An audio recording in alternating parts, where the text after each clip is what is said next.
Hi folks, hope everybody's doing well. This video is kind of skipping a couple. So I'd ordered the Anker SOLIX C200 AC version and I've still not done a review. So I then bought the C200, which is this one, which is the DC version, which is much smaller in terms of capacity, weight and everything else. But Anker were doing a deal on it and I wanted one, so I just ordered it, to be honest. Now, they're advertising it for charging phones, laptops, drones, cameras, tablets and fans, that sort of thing. You've got a guy there, clip it on a backpack, which, being honest, that kind of intrigued me. Is it something that you could use in a sort of bug-out bag situation? You could have a little small folding panel in your bug-out bag, on your bug-out bag. And on some of the marketing literature, it does have that. So, yeah, I thought I'd get one and have a look. So, it comes with 5 charging ports, 2 USB-As and 3 USB-Cs. And then it's got your XT charging port and it's got your DC charging port. But anyway, let's have a look. Let's see what's in the box. What's in the box? Right. It's so cutesy. So, there's not a lot in the box. And I've kind of had it out of the box anyway, obviously, to charge it. So, it's got, get the brick itself. And, yeah, it's got a bit of weight to it, but not prohibitively so. You could, obviously weight being a premium, you could put a carabiner through this and put it on your rucksack or in your rucksack, and it would give you a rechargeable power source that you could take in the field with you. Now, I would anticipate its usage being camping, backpacking, around a small emergency power source. And it's relatively easy to handle. So to charge it, you've got your solar input, yeah, and then you've got a USB-C charging point here. Now, it's worth pointing out that when you buy this, it comes with no charger, right? Which was kind of annoying because they're going to buy one then.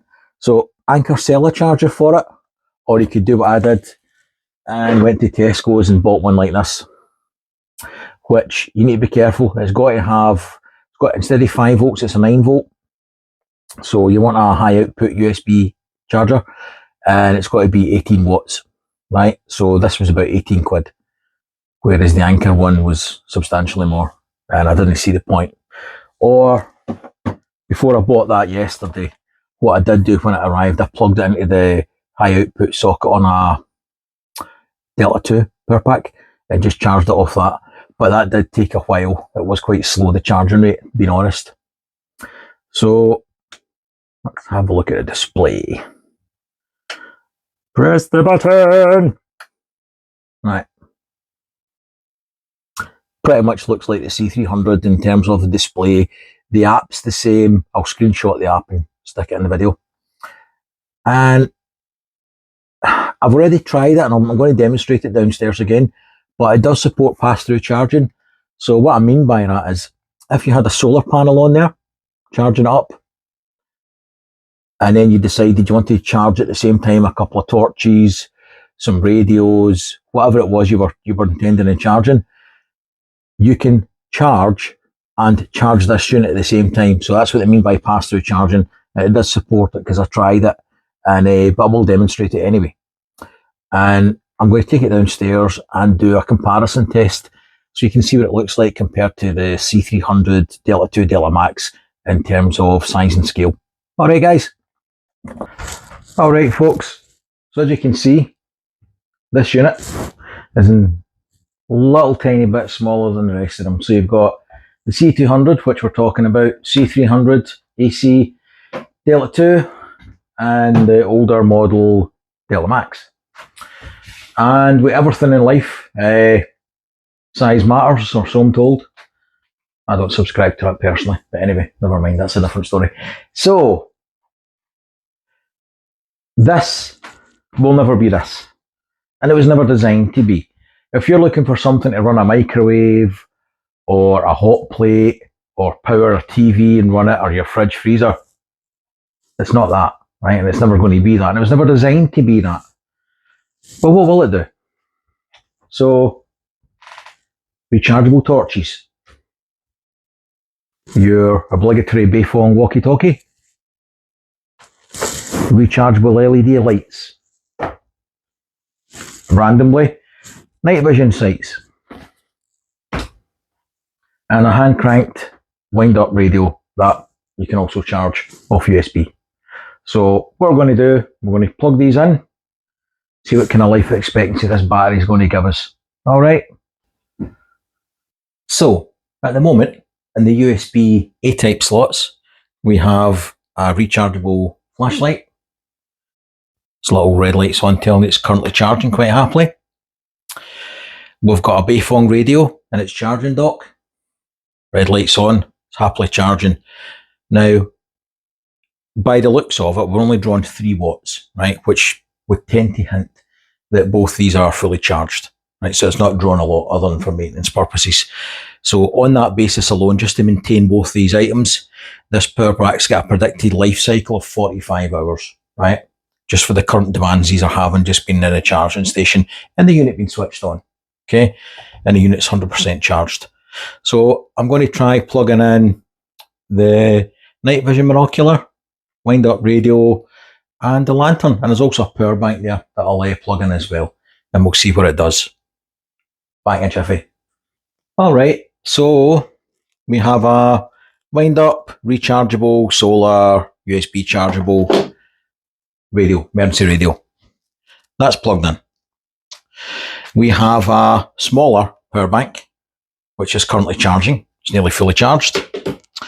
And it's charging off the USB-C type on the fast charging port. So at the moment, we're drawing 10 watts and we've got a predicted lifespan of 16 hours, which kind of tallies, given it's like 160 watt hours, something like that. I'll tell you exactly. As you can see, I've done extensive prep on the system specs. So it's 192 watt hours of capacity, or 60,000 milliamps, and 200 watts discharge capability. Yeah, pretty cool. So yeah, you can recharge an our power bank. You can recharge an emergency radio. Now, let's assume, okay, sun's out. You get your solar panel plugged in here. The unit's been charged by the sun.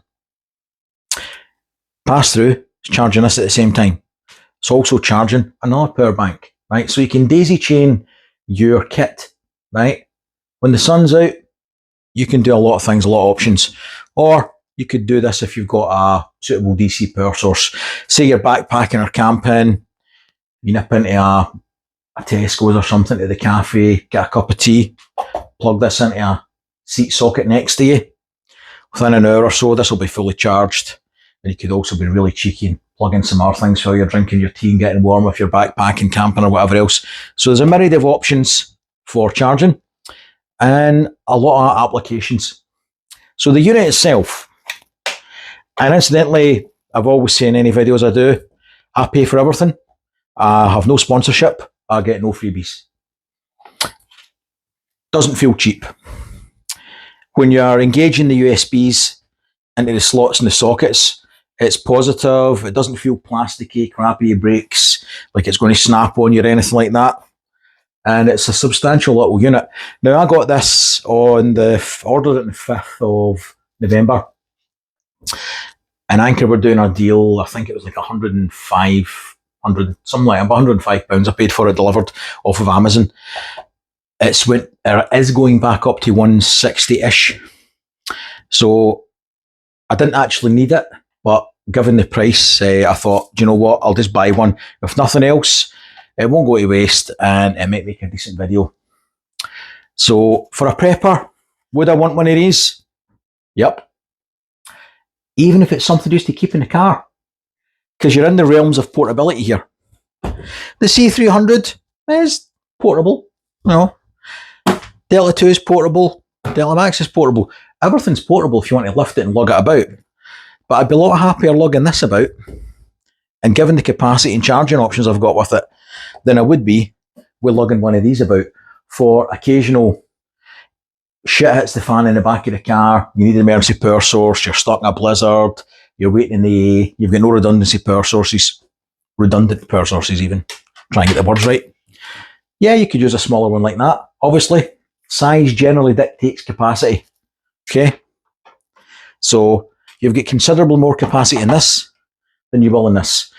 You're in the realms of charging a phone perhaps once, twice. This will charge my tablet to about 50% before it's exhausted. To put that in perspective, this will charge my tablet 3 times fully. So there's a significant difference in capacity there. So largely depends on what your needs are versus whether you see any value in that. But for the price point, portability, you could put it in your backpack, you could put it in your car. Christ, you could put it in the glove compartment of the car. If I was getting one for 105 quid, yeah, I'd buy one. And I did. Would I recommend it? Yep. And the caveat to that will be is I always try and test it and do real world tests of what it will do, what it won't do, which is why we're sitting talking about it on the video now. If it was a pile of crap, you would be hearing me saying, don't buy this, it's a pile of crap. Well, I don't think it is. Pretty good little power bank. And when I do the C200 test, which I've kind of partially done, we'll see how it compares to its bigger brother. All right, folks. Any questions, comments? There's the usual random insults. Please feel free to stick them in the comments and we'll promote some healthy debate. If you want to stick down a like, share and subscribe, that would also be appreciated and grateful. Thanks very much. Bye-bye. I'm prepared for anything, come rain or shine. From the city blackout to the long winter time.